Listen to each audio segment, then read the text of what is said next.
Good morning. My name is John Rozakis. I will be doing my public speaking informative speech for Professor Terry. And today is June 29th, by the way, or 28th, I'm sorry. So, imagine a man who conquered the known world and defeated the largest empire to ever exist by the young age of 30, leaving a legacy so astonishing that it is talked about today. That man would be Alexander the Great, a man that was as legendary as the empire he built. And this, ladies and gentlemen, is what he did it for. This is my license plate. It is a Greek flag, and it is my visual aid that I chose to use today because it means a lot to me, and this is what Alexander fought for. So, the country of Greece, Macedonia. So, yeah. Today I'll be talking about Alexander's early life, rise to power, military tactics, eastern expansion, and the impact of his legacy. So let's begin.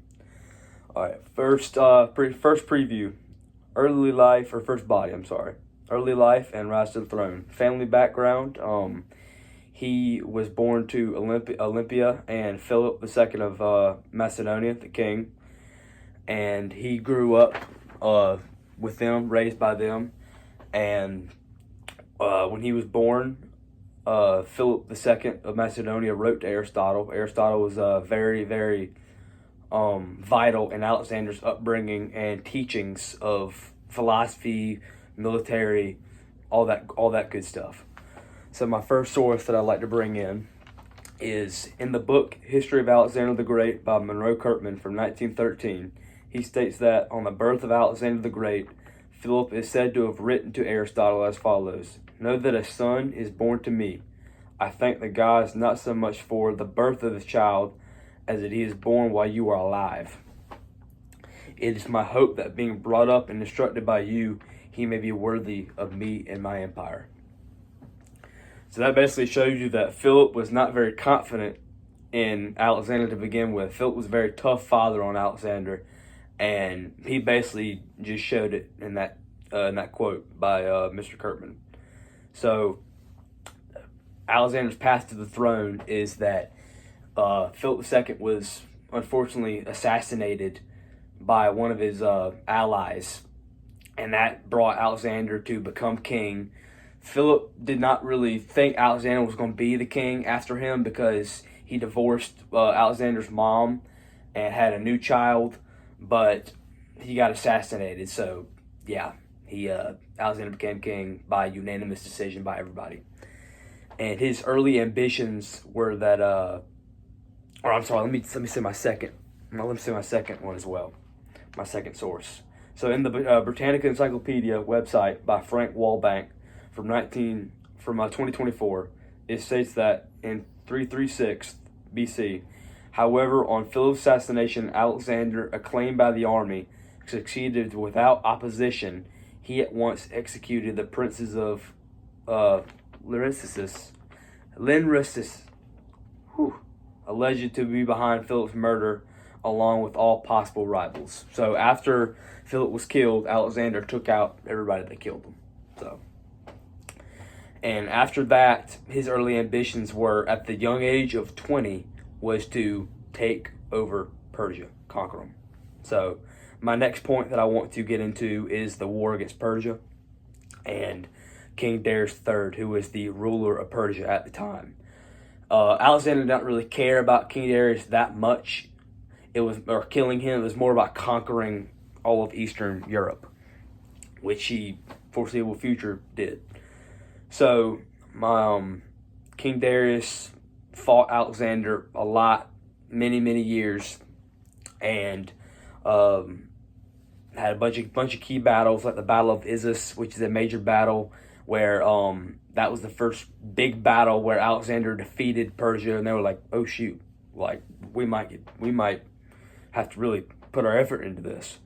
And the second battle, which is Gaugamela, which was the other major battle that made Alexander pretty much the king of Asia, and pretty much the ruler. And King Darius was flooding more and more to Eastern Europe into his own empire.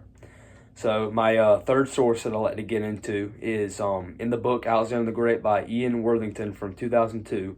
He states that after the Battle of Gaugamela, where Alexander had a great victory, he was proclaimed king of Asia by his Macedonian army. So his own army proclaimed him king because after that battle, he had took over a lot of Asia. Asia Minor had already been conquered, and they were about to conquer Babylon. So after that, I like to get into the military tactics. Alexander was very, very smart military-wise. He had an army where each part of the army, or the phalanx, which is pretty much the infantry, had a general, and every cavalry had a general. And Alexander would actually fight with the cavalry. Most kings would stand off, but Alexander was in the forefront of the fight. So the fourth source that I'd like to get into is in the article "The Army of Alexander the Great" by Donald Wasson from 2014. He states that Alexander, from his king Philip of Macedonia, he inherited a versatile, well-trained army unlike anything that had ever existed. United in a single purpose, they fought as one. Alexander recognized this and is quoted as saying, "Remember, upon the conduct of each depends the fate of all," which is basically saying that the army is vital for a nation. So after he conquered Persia, he had a very unfortunate death years later of malaria, they think, and that's what concluded his empire and passed on to his generals.